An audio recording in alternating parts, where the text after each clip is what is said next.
looking at another correlation that I've heard pop up is how quickly does does the instructor assess student work? Yes. And is there any impact on that, on their engagement and success within the course? Speed of assessment is so important. And we have, one of our academic deans is wanting to see more written assignments in courses, especially at the level of core courses, freshmen and sophomores, more people assigning writing assignments. But then there's the consideration of how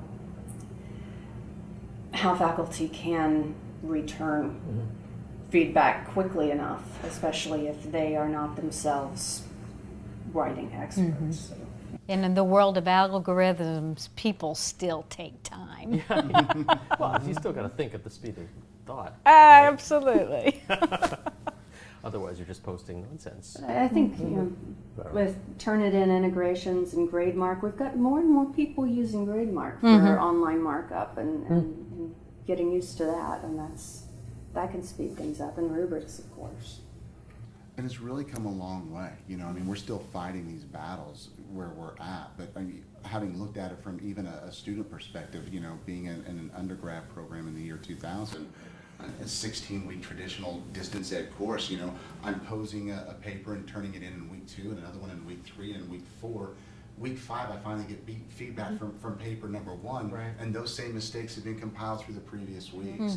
And so these are things in which faculty have had to earn their stripes the hard way too within distance ed. And so that's why you see such a disconnect for skill set with faculty, because some people are like, I really don't like those environments or arenas. But even traditional faculty we're starting to see, at least at Texas A&M University, which are using the platform as a secondary model of communication with the students, being able to simply say, hey, you don't need me for your syllabi, it's right here. You don't need me to answer half these questions. We've got some FAQs right here.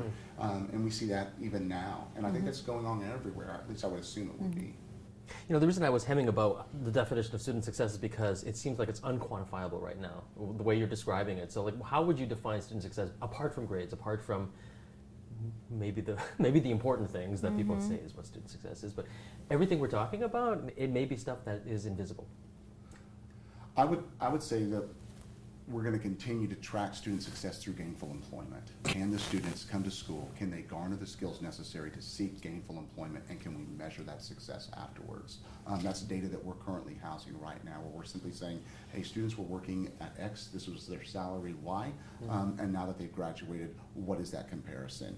Can we show that improvement? Can we show a return on investment within the educational sphere? Because those are the arguments that we're facing everywhere right now. That makes sense with graduate programs, but with undergraduates, my degrees are in liberal arts and English. I'm working in technology now. Does that metric, that way of proving student success hold true with undergraduates when a freshman may come in very intent on one particular job and end up doing something very, very different? Maybe after spending 2 years post-graduation being a barista in a coffee shop while they're thinking about it, but they eventually get there. Yeah, But the goal is finishing. Yeah, exactly. Right.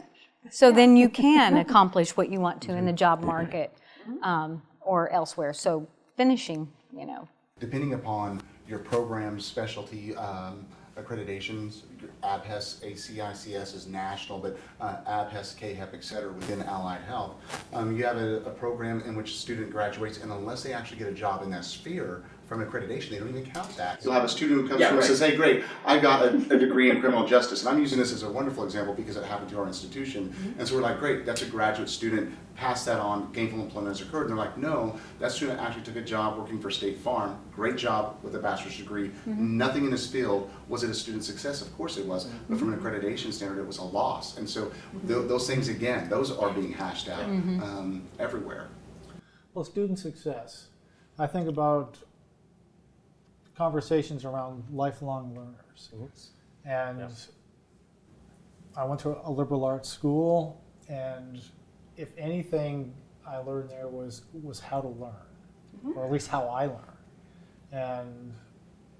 And so it is success that students come in and they graduate or even while they're there, they have that spark that says, I want to learn something new every day. Yeah.